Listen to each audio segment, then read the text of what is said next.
Welcome to another episode of Sports 360 Champions Speak. This is your program where we get you legends of the game as they get talking about their journey in life and also look at the future ahead with the sport that they are associated with.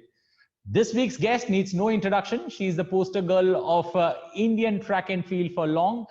Somebody who's the only recipient of a medal at the World Championship in athletics and also the first woman senior vice president of the Athletic Federation of India, Anju Bobby George, joining us this afternoon. Anju, a pleasure having you here on Sports 360 Champions Speak. Thank you very much.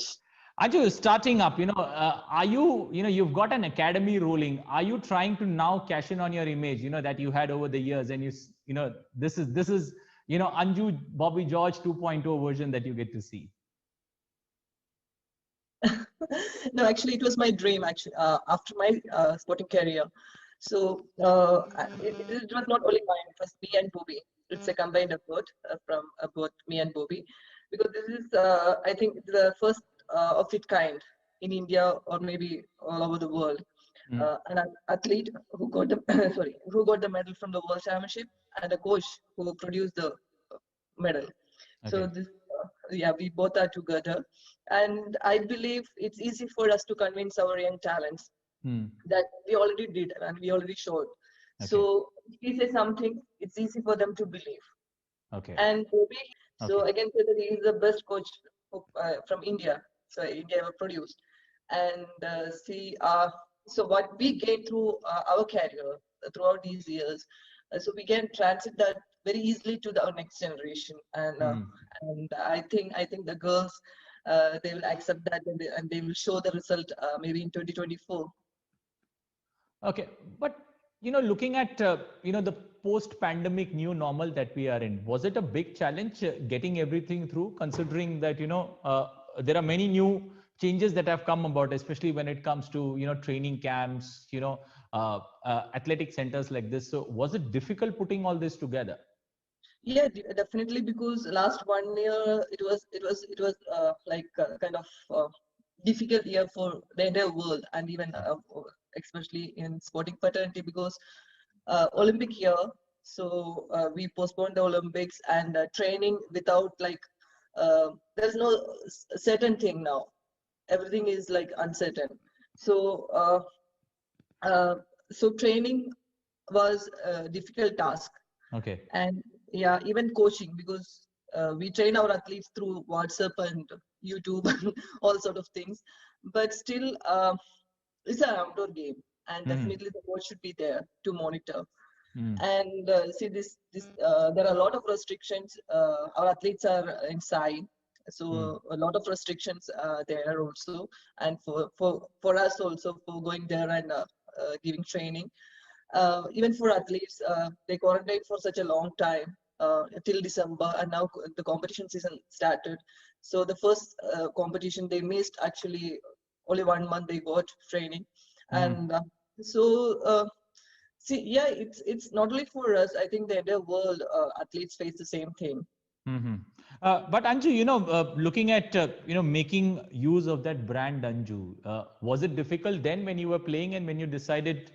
Say between 2000 and a 2009 post when you decided that it's time now that you couldn't continue, it took you almost exactly 12 years to come up with a project like this, and you said it's your dream. So was it in the making for so long, or did it happen somewhere after or before the Tokyo Olympics? Yeah, actually, when I was an athlete, it was a difficult task to say something to public. Okay. Because only some few newspapers or few channels were there, and even our event was not live in any of the channels. Only the next day through paper or some footage, people used to visit us that something has happened for India or something big happened for India. But now it's changed. WhatsApp or through our phone, we can just circulate the immediate things, immediate happenings, and it will be all over. During our time, and I can say that there were no managers for us to promote. So managers, of course, I had one from US, but they had limitations to manage me in India. Okay. So it was just only performing. So nothing else was happening. Okay. And Okay. Now, yeah. Yeah. Please continue. No, after my career, it was our dream to start our academy, but it took such a long time for getting sanction, for identifying land, and even still our work is going on. Track is just constructing, and still we are trying to find some sponsors for that. We are putting from our own pocket uh, the amount which we need after government support. So it's a huge task for us. So for an athlete, it's beyond our capacity, what we are taking now. Okay, Anju, you started off pretty late in your career. If I say, when you look at a sportsman, you started off at the age of 20. Do you now, now when you sit back and look, do you somewhere get the feeling that, we are all talking about catching them young, catching them when they're much younger. Do you feel that, a player who's, a sportsman who's watching this at 20, does he have a career, especially in track and field? Can he look forward to it? Or, the times are gone. You still need, you need to be pretty young and off the blocks. Yeah, definitely. If you catch any talent at very tender age, it's very easy for them to adapt the system and easy for them to do performance such a longer period. But in my case, I started my international career at the age of 20. Okay. So after training with Bobby, so I almost lost 7-8 years, and it was then it was a short period, like from 20 to 29. So it was a very short period. So I missed out all my peak, like good age, and so I think my athletes, our athletes, they are very fortunate enough because they are getting correct training at very tender age, and they can perform from very early age. Okay. Now, Anju, you started off as a, if I'm correct, when I was reading about you started off as a 100 meters hurdle runner. You were a part of the relay team when you were running for Kerala. How did this shift come about? From being a relay and a hurdle runner to taking a discipline like long jump? Actually, I was an all-rounder. I was doing heptathlon. Yeah. Yeah. So I was good in all the events. And now the latest studies are showing, like, from very young age, specializing in one event is not advisable. We have to do all the events, and then we need to, like, specialize in one event at later stages. So I was doing knowingly or unknowingly, I was doing the same thing. But you had to constantly monitor yourself, especially when it comes to training and also when it comes to recovery. Was that an altogether different, pressure managing that particular aspect? Yeah, actually, it was on Bobby's shoulder because he was taking care of my entire thing. He was taking care of my training. He was taking care of my health. He was taking care of my competition schedule. So and he managed it really well. So I was, as you all know, I was not a normal athlete. I was having a lot of limitations with my injury, with my medical situations. So what he did, he modified all the trainings, and it was kind of a capsule thing he gave me, because most of the days, I used to do only 1 or 2 long jump training, 1 or 2 jumps. Even in competitions, I used to do only 1 or 2 because we know our situation and our condition, but we cannot openly say anything to the world that because of this we are restricting our jumps or we are restricting our competition. But actually, the modified training what Bobby gave, it was a fantastic one and it was working like wonderful, like uh, see, oh yeah, that's why I got the world championship medal. That's the best example. Okay, now when you look at it, the trigger point, did that trigger point come in that 2002 Manchester Commonwealth Games, where you managed to win a bronze? And winning a bronze in athletics is very difficult at the Commonwealth Games stage. Not many realize that. Was that the trigger point where you felt that, now you could pursue your next goal? Yeah, actually, even before that, I started jumping good, but it was in India. Okay. But always we need to go and perform in front of the world. And but unfortunately, Bobby was not there during the Commonwealth Games, and he was not there in the team. I was alone there, but still I could manage a medal. And the situation was very new for me. That is my first international medal outside India, competition outside India. And without a coach in a technical event, managing a medal is something big. Now you mentioned Bobby not there for the Commonwealth Games in Manchester. Is it lucky, or is it some kind of an add-on when you say when you have your husband who's also your coach, traveling with you. So somebody who understands you much better than what a normal coach would do. Is that a big advantage that one should look at when you look at Anju's career? Yeah, definitely. We need a coach. We need a personal coach during our competition and training because he can understand better than anyone else. Okay. And I don't need to say anything like I'm tired or this is happening with me or I need a rest. He can understand without saying anything. So and unfortunately, our authorities were not like sanction his name for the Commonwealth Games because no one ever believed that I can win a medal from the Commonwealth Games. But that was the only competition he was not there with me. The rest of all the competitions, he was there, and we as a team, I think we did really well. And in some of the competition like World Championship, I will be the flag bearer and he will be marching behind me in the World Championships and all. So that was the team. Okay, now since you mentioned the World Championship, how did that World Championship medal come about? We'll discuss Mike Powell later, but did Mike Powell, along with Bobby, have a big role to play in that World Championship medal? You are the only recipient of it for India, especially in track and field. Was that big? And did it realize, when you won that medal, that I am the first, and never before has it happened, and not in the near future. At least we've been waiting for almost 18 years. We have not seen another champion. But did that strike you then? Mike and Bobby's role, especially in that World Championship medal. Yeah, actually 2003 we planned everything really well, and we started training also very early. But what happened? Actually, we decided that sitting in India and just dreaming about the medal is not worth enough. So we want to go abroad and compete with the top level athletes for getting experience. But unfortunately, when we tried for that, our ministry was not supporting us. And almost 2 months we wasted in Delhi without any training just before the World Championship to get the clearance. Okay. And it was a task for us without any training. And when we landed in US, so again, it was a disaster because I thought the American facilities will be much better than India, but their system is it is a different world. So no, the training track will be in one place. The weight training hall will be 50 miles away, and for doing long jump, it's another 20 miles away. So we have to the entire day we will be traveling and doing training. And luckily Bobby was there, and Michael, he was just looking after my technique. Okay. But the entire training was given by the Bobby, and there the system is like sprint events, sprints some other coach will do, technique some other coach will do, weight training some other coach will do. So it's a kind of it's very difficult. Okay. But he managed it really well, and from Mike actually we learned that how to execute things like long jump drills and long jump techniques and new methods, and all above all he's a world record holder, and training with a world record holder, it's our experience and our expectations also will grow high.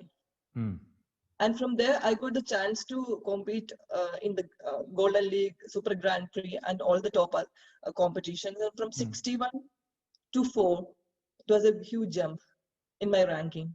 Yes, but how do you look at Mike Powell? Mike Powell, did he do wonders to your technique? One.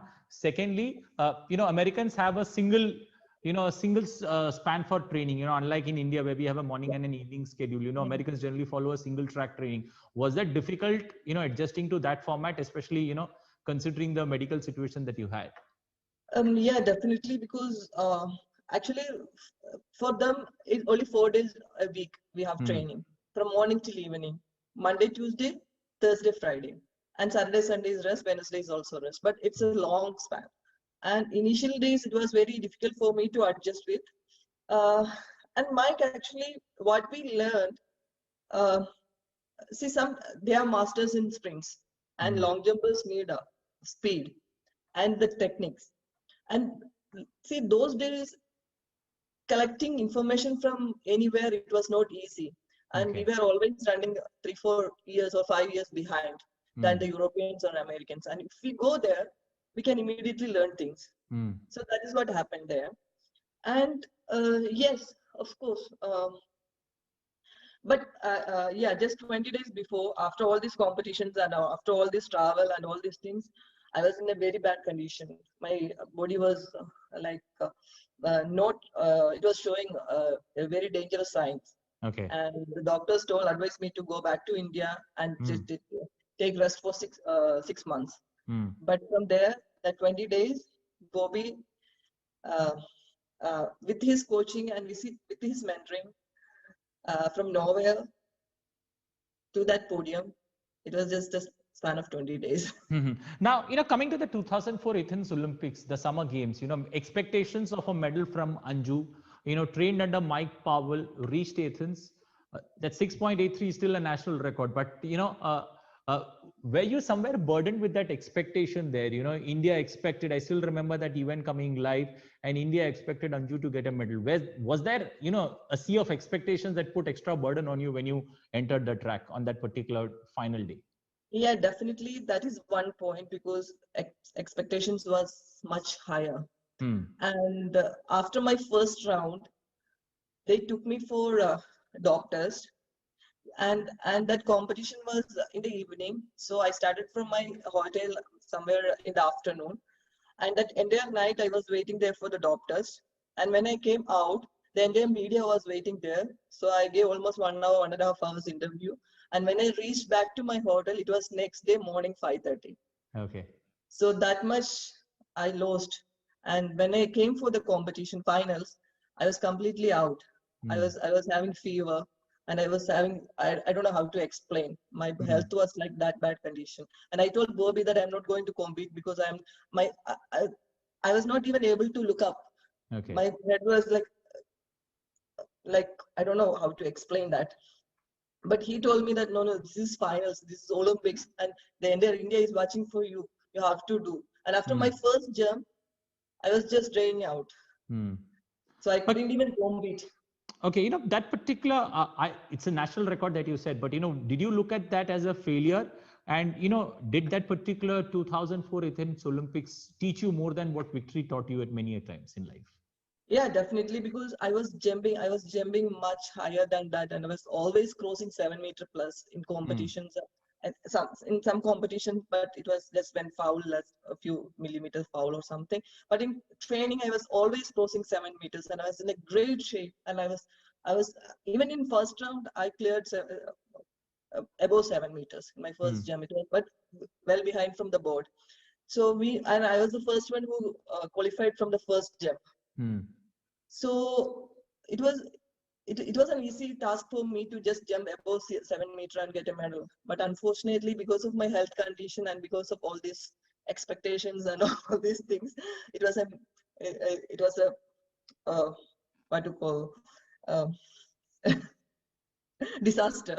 Okay. But Anju, looking at, very rarely do you get, an athlete who's also beautiful. But did you ever look at encashing that particular aspect, getting into commercials? Because at that point of time, even Rajvardhan Rathore, who managed to get that silver medal in double trap, did manage to get a lot of commercials then. So did you somewhere feel that you missed out, especially with that glam quotient that you brought, on getting some commercials there and encashing on that?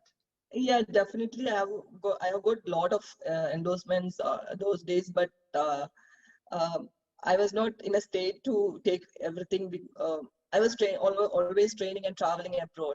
And Okay. for an athlete, especially in athletics, if you miss one day, it's something big, and Hmm. we cannot even imagine about that. So I missed a lot of brands, and but actually during those days, medal was our target Hmm. and nothing beyond that. But Hmm. now I think it was a big loss. Mm-hmm. But Anju, now when you look back, you've got very few sportsmen get a street named after them. In Kerala, I can remember Srisan getting a street named after him.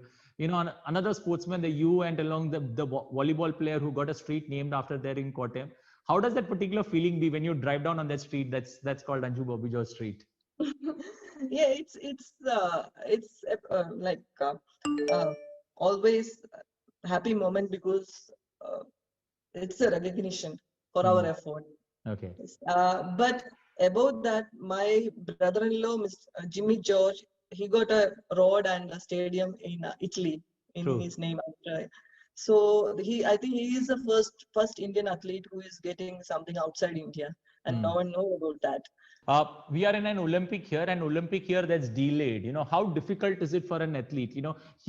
He plans it to the final minute, especially when it comes to an Olympic year. Now, when everything takes a shift 365 days ahead, does it become difficult, especially for India's track and field in particular?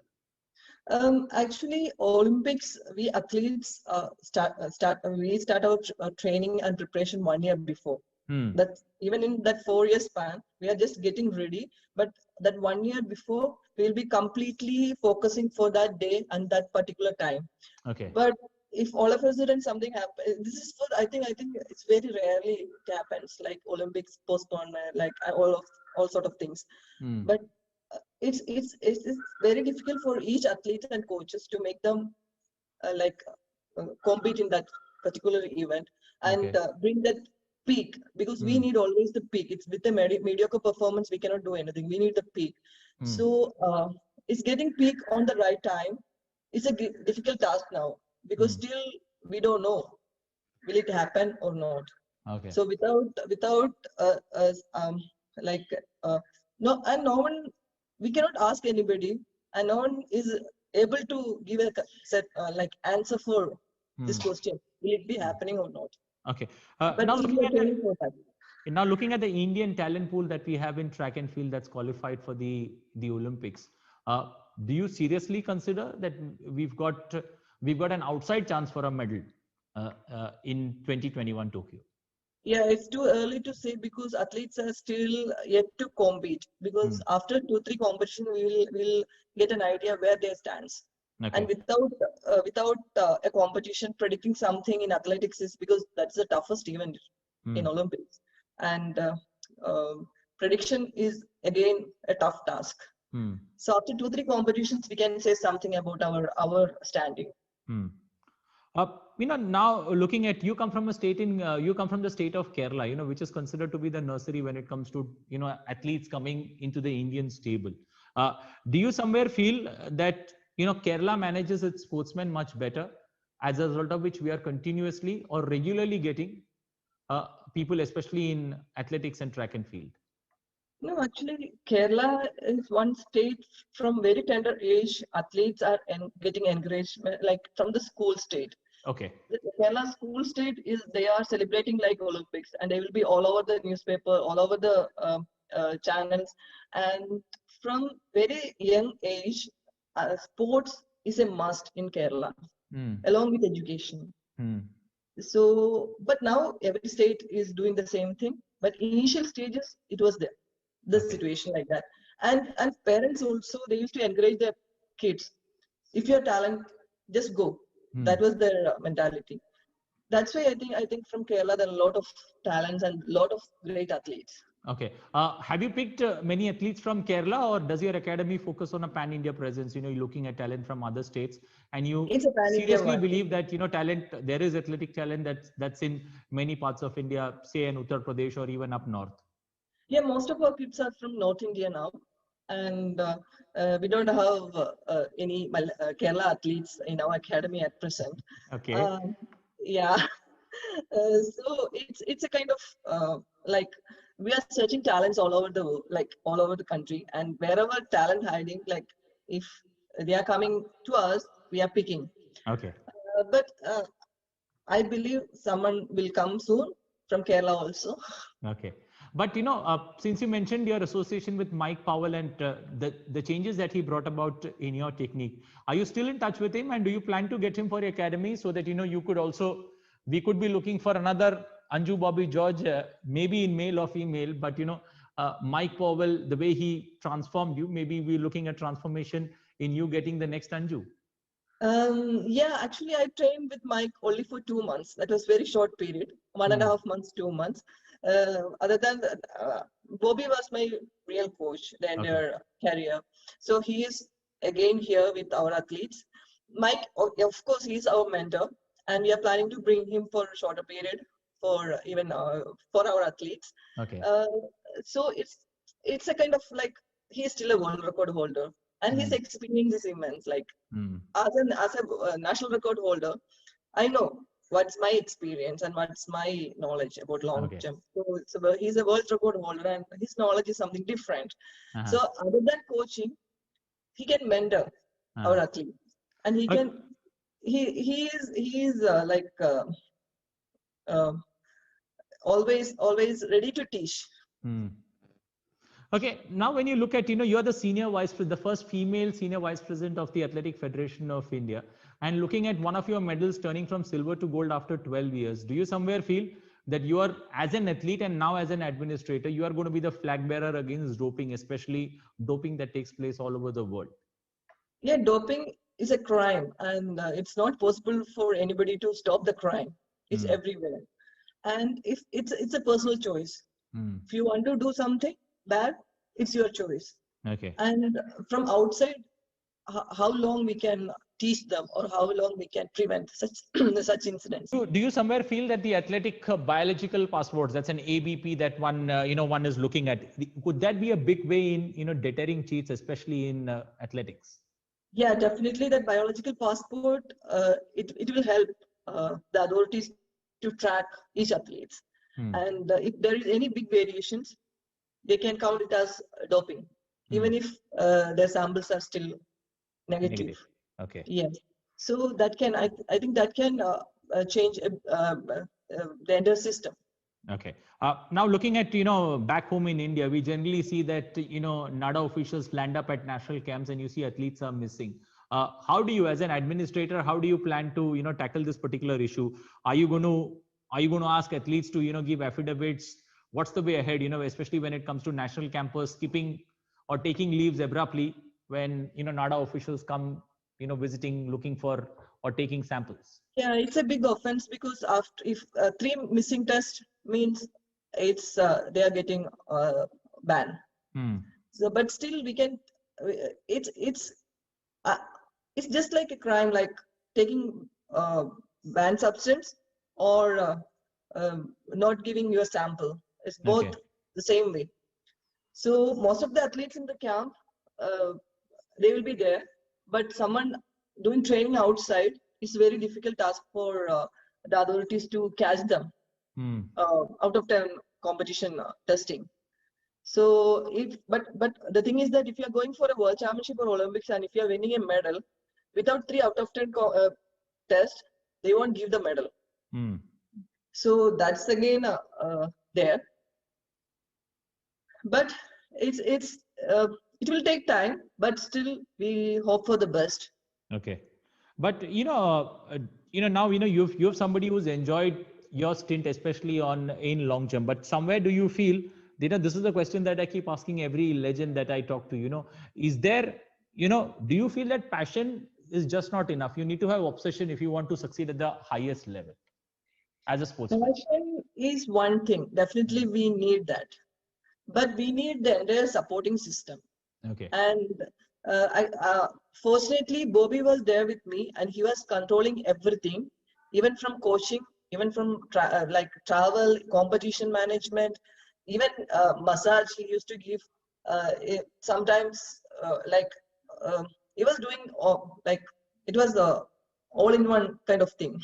But unfortunately, most of our athletes are not getting such kind of support.